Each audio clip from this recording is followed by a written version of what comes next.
Valedictorian at AIS is a student who has achieved the highest academic average in high school while having attended AIS for at least his or her last 2 years. This year's valedictorian not only achieved to that academic level, his presence on campus has been felt throughout his 4 years in high school. Much of his biography was read at the awards assembly, where he was presented with the Outstanding Senior Award. Michael's passion and commitment in so many areas enabled our school community to benefit on many levels. Community service, initiating and sustaining programs that benefit students and others outside the AIS community, a passionate supporter and leader of the robotics program, an athlete and an integral part of the MUN program throughout high school were all areas that benefited greatly from his time and talent. What most of us saw, however, was his support for the performing arts. Singer needed for a number, there was Michael. The band was short on flutes. Michael put down his saxophone for a while and learned how to play the flute and supported the band in that way. We've all enjoyed the roles he's played in the hit dramatic productions the past 3 years. Michael did all of this with an enthusiasm and a passion that was more than called for. As we hope, there comes a time when students can reflect enough to know that they need to seek a balance in their lives that works for them. The end of 11th grade was that time for Michael. His energy was no less this year. In fact, he took on one of the lead roles of Brundibar to fulfill his passion for the idea. He did rearrange his priorities so that he had the opportunity to begin a company out of California with a partner that has an app as its product, and used his developing leadership skills while serving as one of the best secretary generals we've had for time. Academically, Michael completed all the advanced high school computer science courses available by the end of 10th grade. In 11th grade, he independently studied college-level additional topics of Python and data structures related to computer science.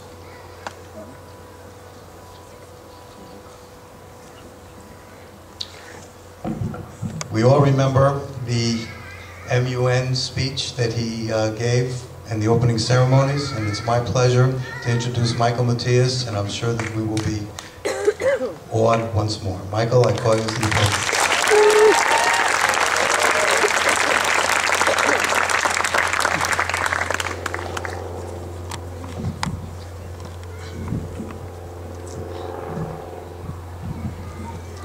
Sweat is the perfume of the actor.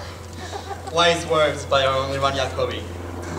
And now that I have all your attention, please help me by welcoming the graduating class of 2014.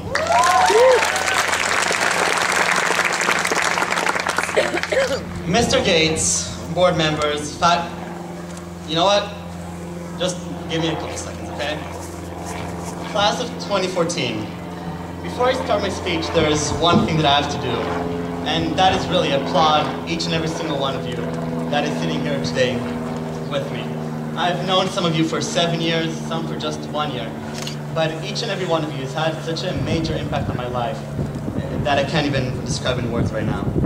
Together we studied math and science and English, and I promised Ms. Chill I'd throw in history in there, so history. Together we played on sports teams, went to robotics competitions, led Model United Nations conferences. We've made incredible friendships and built strong relationships with truly amazing people like yourselves. And I will always cherish that, and I thank you. And here we go. Mr. Gates, board members, ambassadors, parents, faculty, alumni, people that weren't invited but showed up anyways, and most importantly, class of 2014. Welcome to this celebration of our adulthood. My name is Michael Matias, and I couldn't be more honored to have this privilege of speaking to you today about my truths and what I believe in. So hopefully I don't blow it. Last summer, I participated in an activity called the Marshmallow Challenge. It's an activity that's been done with all sorts of groups and all sorts of ages around the world. The idea is pretty simple.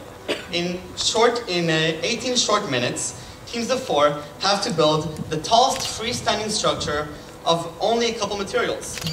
20 sticks of spaghetti, 1 yard of tape, 1 yard of string, and a marshmallow, which I think one of you ate. Well, it's right here. And of course, the marshmallow needs to be on top by the end of the speech. If you eat the marshmallow, meanwhile, you're disqualified, and you'll be surprised at how many fail just at that challenge. And although this activity seems pretty simple, it's actually very hard. People normally begin by orienting themselves to the task. They discuss it, draw diagrams, and start playing with the materials handed to them. They spend the majority of their time weighing competing ideas for building the structure and trying to guarantee their success.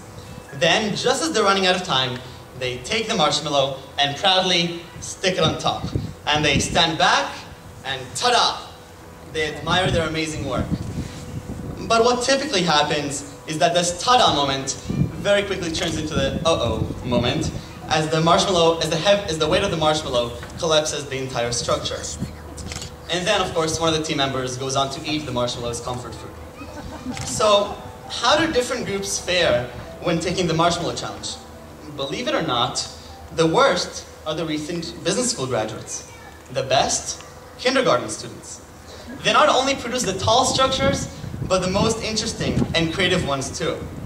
So why are the kindergartners most successful? As Tom Wojcik said in his popular TED Talk, none of the 5-year-olds spend any time trying to be CEO of Spaghetti Inc. They just try to solve the problem handed to them in different ways, unhampered by competitiveness and preconceptions. And they don't expect to succeed the first time they try. Business students, on the other hand, are too focused on success and competition, and this paralyzes them and shuts down their creativity. Class of 2014, the Marshmallow Challenge contains my message to you.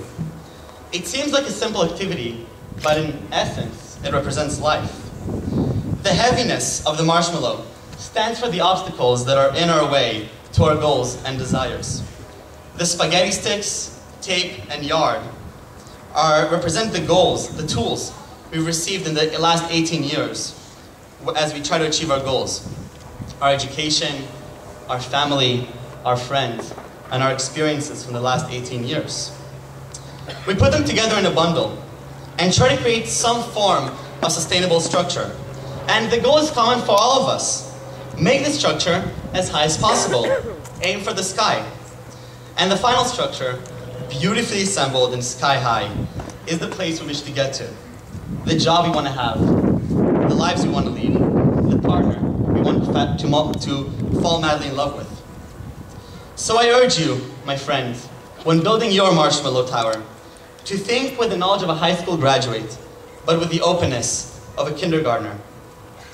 The Marshmallow Challenge teaches us that it's important to build time in for failure, and to regard failure as a necessary step for success. Build joyfully, as the 5-year-olds did, and don't judge your efforts as failures. Learn from the mistakes of the business school graduates, and embrace risk rather than fearing it. Let us be inspired by Thomas Edison and his creation of the light bulb. When a reporter asked him about his many failed attempts to build it, he just answered, "I've not failed. I've just found 1,000 creative ways that don't work." He then went on to say, "Many of life's failures are people who did not realize just how close they were to reaching success when they gave up." And I couldn't agree more with this statement. So the sooner we realize that failure is a necessary step to success, the faster we'll reach our goals. And you don't have to walk a tightrope or climb Mount Everest or cure polio to take a risk. You just have to step outside of your own comfort zone, just a bit, and dare. As Kierkegaard said, to dare is to lose one's footing temporarily. Not to dare is to lose yourself. Class of 2014, there is an envelope under your seat, and I'd like you to open it now.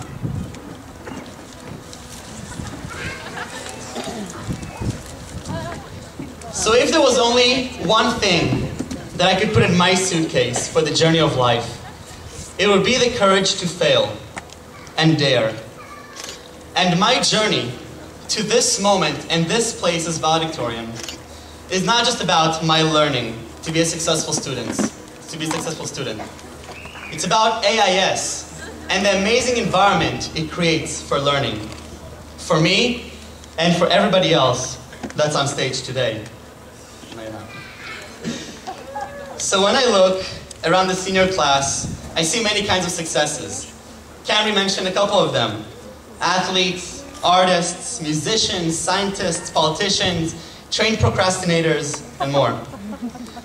We always laugh when Doron says our favorite quote, "Everyone's an athlete."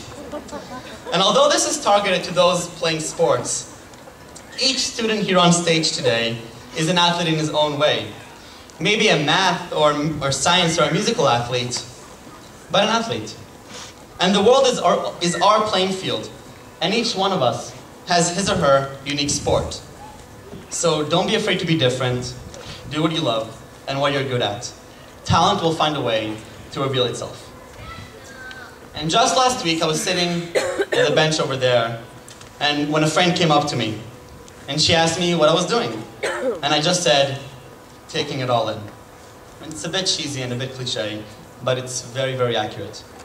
We are so lucky to have studied in this school, with its amazing teachers, the amazing facilities, and the countless opportunities presented to us. For many of us, AIS is like a second home. When we walk these halls, we feel safe. When we participate in a school play or a chorus or band concert, we feel part of a family. And in hockey marathon, win or lose, we feel part of a team. And whether we acknowledge it now or in 10 years, AIS has shaped each of our lives, and we must never forget that. Tonight, we may be leaving the AIS campus, but the spirit of AIS goes on with us. Finally, whether the future is taking you to college, or the military, or a gap year, here are a few final tips that my older brother wished he'd known and suggested sharing with you all. I think they're pretty intelligent. Number one, if you have to ask yourself the question, should I post this on Facebook? The answer is always no. Number two, take a lot of selfies now, because you're only going to get uglier from this point on. Girls, go easy on the guys, who, even though we look confident, we don't really know what we're doing. And finally, balance, balance, balance. Oh, that's...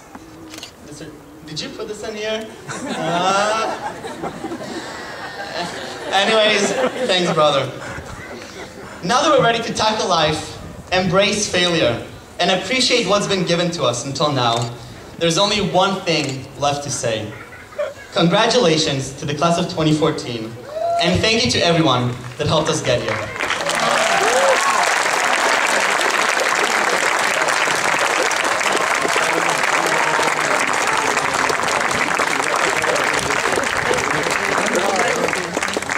I really would like to thank both Cambry and Michael for two great speeches. Really, you were great. Okay, this is the time when we get a chance to give you your empty diplomas. So, it's